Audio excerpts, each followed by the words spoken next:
Pomozite gol! How many horse then? 10 godina goveda ostalo na Banačkim brdima, ali naćemo ih sutra. With mucha. Šta kažu sugrađani u Šipovu?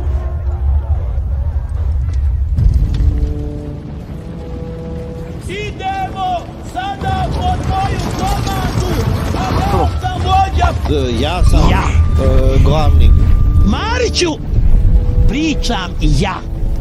Okej? Slušajte, ja sam Seribaša, ja sam Ban, ja sam kralj, ja sam bos, ja sam tata igre. Jeste li spremni? Danas baš dovoljno, ima nas 10 uigrane ekipe. Neće niko nam, ja sam znaju. They seem quite optimistic to me.